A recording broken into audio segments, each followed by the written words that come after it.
자, 우리가 이제 호흡을 상담 진행할 때 이제 내담자하고 박사님 녹화. 맞아. 잠깐. Recording in progress. 네. 이제 불안하거나 상담 도중에 이제 호흡이 격하게 올라올 때 호흡법을 했는데도 어느 정도 이제 기본 호흡법을 해보겠습니다. 호흡을 했는데도 내담자가 계속 불안하다 이렇게 하는 내담자가 있어요.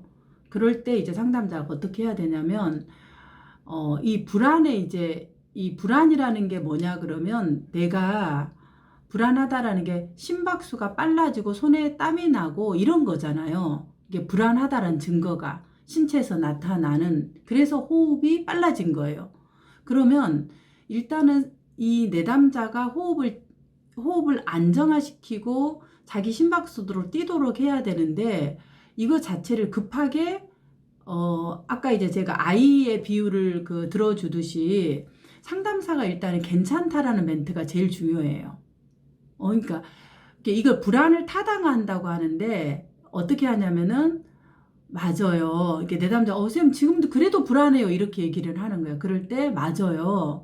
호흡을 해도 지금 불안할 수 있습니다. 근데 저하고 같이 한번 또 조금 호흡을 해보면은 심장이 자기 자리를 찾아서 괜찮아질 겁니다. 이렇게 이제 멘트를 안전하게 해주고 다시 한번 그 상황에서 한번 일어나서 한번 해보겠습니다 하고, 너무 이제 앉아서 이렇게 했는데 앉아있는 상황에서는 감정을 불안을 이렇게 이동을 시키는 거 할 때는 약간 몸을 움직여주는 것도 한 방법이에요. 그러면 앉은 자리에서 저하고 한번 서서 한번 호흡을 한번 해볼까요? 이렇게 해도 되고, 앉으면 그냥 앉는 자세에서 그대로 한번 지금 어깨가 돼 있는 부분을 귀에다가 대고 힘껏 주고 한번 힘을 한번 확 던져본다고 떨어뜨려 봅시다. 후, 이렇게 이제 눈을 보면서 같이 그대로 하나 둘 셋 모으고 후 던지고, 이렇게 이제 신체를 이렇게 유연하는 그런 부분으로 가셔도 되고, 아까 말한 것처럼 괜찮습니다 이렇게 이야기를 하는 부분이 있어요. 그래서 지금 제가 이제 그런데도 이제 이 부분을 얼마 정도로 그러면 상담자가 이 호흡을 해야 되느냐, 이런 부분을 호흡을 해 나가면서 들 수가 있어요. 이 상담 시간인데 계속 이 호흡만 하고 있어야 되는가 이런 생각이 들 수가 있다라는 거죠. 근데 어떤 내담자의 경우에는 50분 내내 호흡만 해도 괜찮아요. 그러니까 우리가 상담을 할 때 이 언어로만 내담자하고 상담을 해야 된다라고 우리가 생각을 하고 있죠. 그러게 내담자의 문제를 우리가 다루어야 된다고 생각하고 있지만, 어떤 경우는 내담자가 너무 이제 극심하게 호흡들이 오고 이럴 때는 오늘 상담을 여기서 하고 다음에 하겠습니다 이런 것보다 오늘은 조금 더 우리가 여기에 조금 더 집중해서 몸이 불안을 얘기하고 있는 것 같아요. 그래서 조금 더 우리가 집중해서 한번 호흡으로 한번 무엇이 이 불안이 얘기를 하고 있는지 같이 우리가 몸으로 한번 이야기를 해볼게요 하고 호흡을 들이마시고 내쉬고 하면서, 어떤 경우에 저는 이제 상담할 경우에 50분 내내 호흡만 하는 경우도 있어요. 특히 이제 그 면역 질환계 내담자, 그래서 일어나지를 못하고 침대에서 계속 누워만 있는 내담자들이 있어요. 그리고 면역 질환계에 있어서 그냥 호흡도 힘든 내담자들이 있어요. 그러니까 앉아있지를 못하는 거예요. 그러니까 그냥 그러면 저는 그냥 침대에서 이렇게 기대고 그 상태에서 그대로 호흡을 해도 괜찮다고 얘기를 해요. 그래서 초기에는 계속 호흡으로만 자기의 몸을 조절하고 있다라는 것을 느끼게 해주는 거예요. 이제 이 호흡을 하는 것이 뭐냐면 단순히 그냥 그쵸, 우리가 요가를 가거나 뭐 어디 가도 뭐 호흡하는 거 다 하잖아요. 근데 이제 우리가 상담에서 이거를 활용할 때 상담사가 기억해야 되는 게 뭐냐 그러면, 이 호흡이 뭐냐 그럴 때, 호흡이라는 것은 내담자가 지금 불안하다라는 것을 신체적인 상태로 나타난 거예요. 지금 내가 힘들어요 이거를 감정으로 제가 외로워요 슬퍼요 이렇게 얘기할 수도 있고, 제가 머리가 너무 꽉 차갖고 머리가 정말 제가 터질 것 같아 이렇게 이제 머리가 생각이 깍 똥이 차여 있는 것처럼 제 머리에 온갖 생각들이 똥이 차여 있어요. 이렇게 말하는 내담자가 있고, 또 어떤 내담자들이 이렇게 신체적인 감각으로 자기의 상태를 호소하는 경우가 있다라는 거죠. 근데 이 신체적인 것들이 감정을 얘기하다 보면 신체가 연결돼 있기 때문에 이렇게 호흡으로, 격한 호흡으로 나올 수 있다라는 거예요. 그러니까 이거는 지금 내담자가 그냥 이렇게 억압되었던 감정들이 나오니까 뭔가 건드려졌다라는 사인으로 상담자가 첫째는 읽어야 되는 거. 그 다음 두 번째, 그럼 상담자가 이 호흡을 하는 이유가 뭐냐 그러면, 안정화를 통해서 내담자를 안정화시킨 것도 중요하지만 왜 안정화시켜야 되냐? 그러니까 호흡을 하게 하는 것도 중요하지만 더 중요한 것은 뭐냐면, 이 호흡이라는 걸 통해서 내담자가 내가 숨을 들이마시고 내쉬고 계속 이제 내담자가 하잖아요. 그리고 이제 호흡이 끝나고 나면 그걸 나누는 거예요. 그냥 끝 이게 아니라, 방금 저하고 이제 좀 안정화됐잖아요. 그러면 호흡을 하셨는데 좀 어떠셨을까요? 지금 좀 이제 괜찮아졌습니다. 이렇게 이제 내담자가 안도를 얘기하잖아요. 그럴 때 그거를 나누어야 돼요. 그럼 어떻게 나누느냐?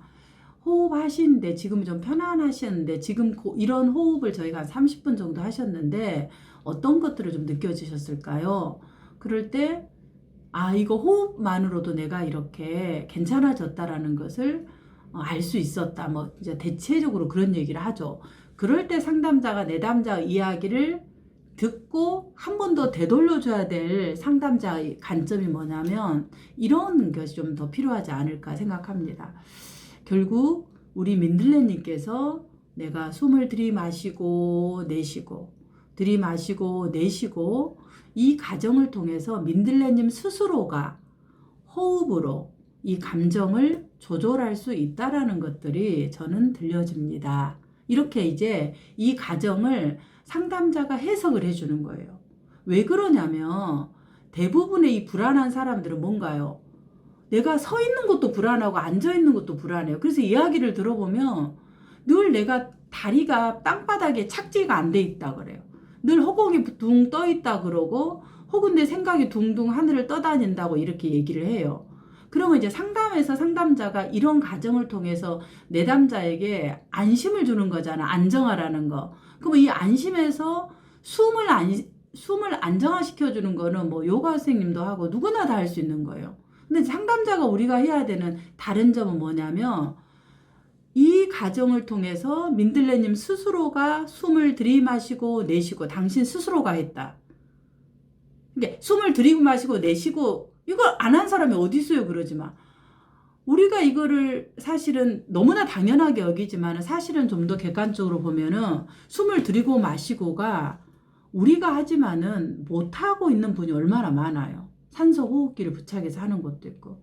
그래서 내가 숨을 참고 들이마시고 있다가 내쉬고 이 부분을 계속 이제 처음에는 한 2초 하다가 4초 하다 6초로 계속 늘리잖아요. 그렇게 늘려보면은 내가 이거를 호흡의 양을 조절할 수 있다라는 거네요. 민들레님이. 이처럼 호흡의 양을 조절한다는 것은 민들레님 스스로가 내 감정을, 불안을 조절할 수 있다라는 것으로 저는 보여집니다. 어떠신가요? 이렇게 저는 얘기를 해줘요.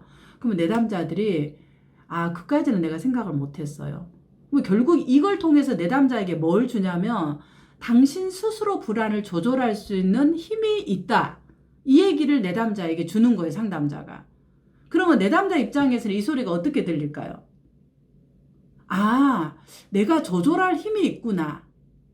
이 호흡이라는 작은 걸 통해서 내가 조절할 힘이 있구나. 이런 부분으로 내담자가 알게 되는 거죠.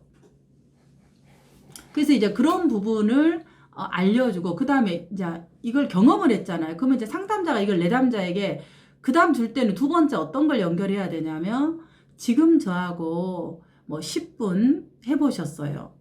그러니까 이렇게 조절이 되네요. 자, 30분 해봤는데 이게 되네요. 자, 그럼 저하고 다시 한 번만 한번 해볼게요. 하고 또 호흡을 또 다시 한번 해보는 거예요. 시간이 되면. 아니면 자, 지금 저하고 해봤던 이 경험을 집에 가서 아니면 일상에 돌아가서 혹시 해보실 수 있을까요? 이게 해봐라가 아니라 항상 당신이 선택하도록 해보실 수 있을까요? 물어봐. 그럼 내담자가 해볼 수 있다 그래요. 그러면 이거를 하루에 한 번씩만 우리가 이거 하는 시간을 한번 그냥 하는 것보다 정해서 하면 조금 더 우리가 효과적인데 어떠세요? 이 방법이 이렇게 이제 항상 상담자가 제안할 때는 이런 부분이 있는데 좀 어떠신가요? 이렇게 해서 제안을 해요. 그러면 내담자가 역시 받아들이도록 선택하는 거 내담자가 하는 거예요. 왜 이 과정에서 내담자에게 하게 이런 게 있다 해봐라 이런 거하고 다르다는 거죠. 왜 그러냐면 당신이 선택해서 당신이 하게 하는 결국 동기를 외재화된 동기에서 내재화된 동기로 주는 거예요. 상담 과정을 통해서. 대부분의 근데 부모들이 자녀에게 어떻게 하나요?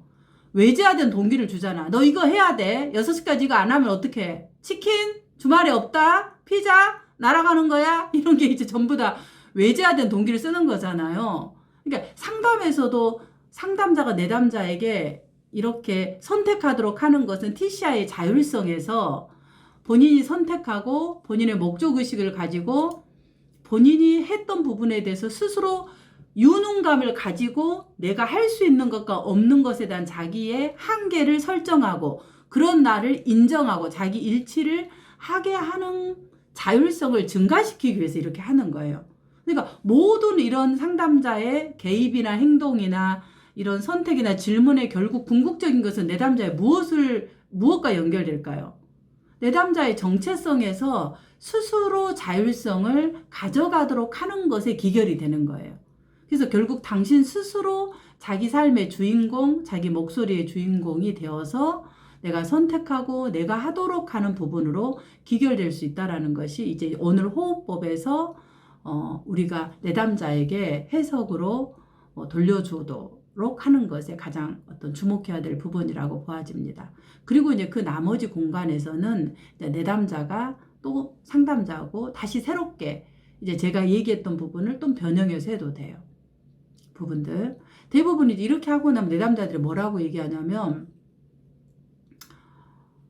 이게 무슨 공간이 생긴 것 같다 이런 얘기를 되게 많이 해요. 내 머릿속에 이게 뭔가 이렇게 공간이 생긴 것 같아 이런 얘기를 되게 많이 해요. 그래서 이제 아까 제가 말한 자가 면역 질환이라든가 호흡조차도 힘들어서 진짜 꼼짝 못하고 내담자들이 박사님 제가 일어나서 학교를 다닐 수 있을까요? 박사님 제가 일어나서 제 아파트 주위를 제가 걸어 다닐 수 있을까요? 이렇게 이제 질문을 해요. 그럼 저는 그래요. 시간은 걸립니다. 그러나 제가 지금 알려준 이 호흡법을 꾸준하게 매일 아침에 일어나서 한 번씩만 일주일에 하는 거예요. 한 5분만. 이렇게 너무 힘든 사람이 1분으로 시작해요. 그 다음에 2주에는 2분 시작하고 이렇게 해서 이제 시간을 늘려가면서 호흡으로 계속 이제 제가 조절할 수 있다. 당신이 이걸 할 수 있다라는 걸 계속 내담자가 갖게 하는 거예요. 그래서 결국은 이제 침대에서 일어나서 의자에 앉도록 해요. 의자에 앉아서 호흡을 하고. 당신이 의자에 앉으셨네요. 그리고 의자 앉고 나서는 그 다음 뭐예요? 이제 서서 해보게 하고. 그리고 집안에서 이제 화장실까지 걸어 다니게 하고 기어갔다 하면. 그리고 집 밖을 나가게 하고. 이런 식으로 조금씩 이제 이동돼서 결국 스스로 자기가 원하는 부분들을 해 나갈 수 있는 부분까지 확장을 하는 거죠. 이게 이제 시작이 뭐냐면 호흡법이에요. 그러니까 이 호흡법은 굉장히 중요한 공간을 만드는 하나의 내담자와 상담자의 그런 이야기의 대화다. 이렇게 얘기할 수 있겠습니다.